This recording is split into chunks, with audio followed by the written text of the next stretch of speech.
There's some foundational yoga information that I would like to share with you before we get started. The very first thing that we always do when we come to yoga is we ground ourselves in our breath. The breath is actually our first yoga practice. It's even more important than the stretching and the poses.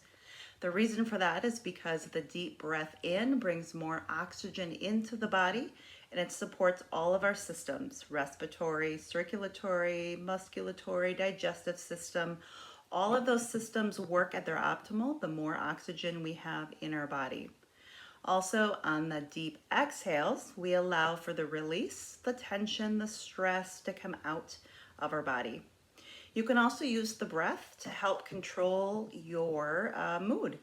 If you're feeling a little energy low and you want to bring your energy up, focus in on the breath in. You'll bring more energy into the body.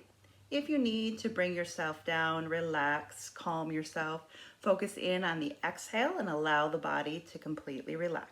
Anytime you're on the mat and you're going or working on yoga or even sitting, even at your computer, at your desk, wherever you're at, know that you can always use your breath and be practicing yoga.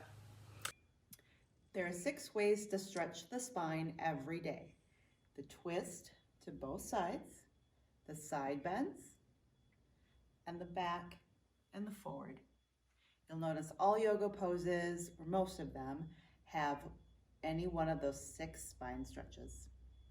Another thing in yoga is the alignment. We really focus in on our feet grounded to the earth. All 4 corners are flat on the earth, so work to find that. Rotate the pelvis neutral. At some point, stand in front of a mirror and you'll notice yourself probably kind of hunching over.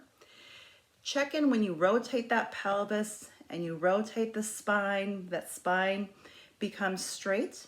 The other thing to think about is the shoulders. So when we roll the shoulders back, that puts our shoulders into the correct alignment. You can check your shoulder alignment by standing. Your thumbs will probably, just stand neutral the way you normally stand. Your thumbs will probably be pointing toward each other. Roll the shoulders back and you'll find the thumbs shift to be parallel to your feet. That is actually the correct yoga or the correct shoulder alignment that we want. You can also do that anytime you're sitting. Check in with those thumbs, use those as your guide. Computer, notice the posture. Oftentimes we sort of sit back, shoulders are hunched over. Checking in with the alignment, find that really strong core, stabilizing the core. You can also check your shoulder alignment. If your shoulders are hunched over, your forefingers and thumbs will probably make a triangle.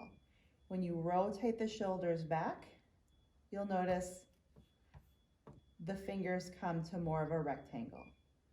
When they're hunched forward, triangle, roll them back, they rotate more to the rectangle. The other thing in yoga is that we always come out of our poses slow and gentle. We can actually hurt our bodies the easiest coming out of a pose than going into a stretch. So really be careful, really listen to your body, go slow.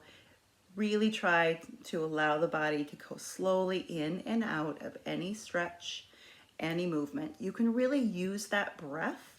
On the inhale, you can move into a pose. On the exhale, move out of a pose. So you really focus in on that breath, but always listen to your body. Also, any pose that we ever do, always listen to your body. If it's not feeling good to you, then don't do it. Pull yourself out, do something a little bit different. Over time, you'll notice yourself be able to go differently into each pose. That's normal. You also will notice some days your body responds differently than other days. That's also completely normal. Once we get into balance poses, you'll also notice that some days balance is really good and some days it's really not.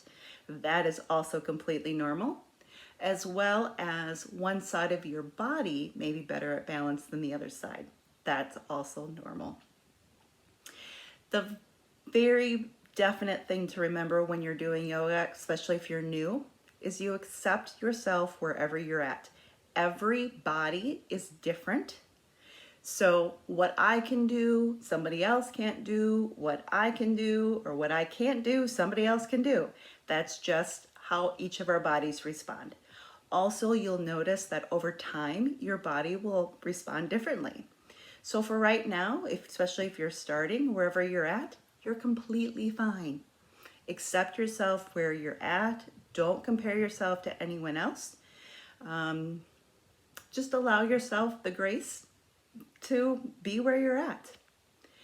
The other thing with yoga is, especially if you're new, you probably will find yourself having to watch me a lot. You'll do when you're doing the poses, your head might be twisted, you're watching the camera, all of those types of things. That's also pretty normal. There's a lot of new learning in these yoga videos, or when you're first starting to practice yoga. It took me a good month of doing yoga 3 to 5 times a week before I could be in a class and close my eyes, not know what the poses were when she said the names, and not have to watch her do everything, and also just be able to let my mind go. That takes some time. So the more you do it, the more comfortable you'll get with it, and the more it'll start to feel natural to you. So allow yourself time.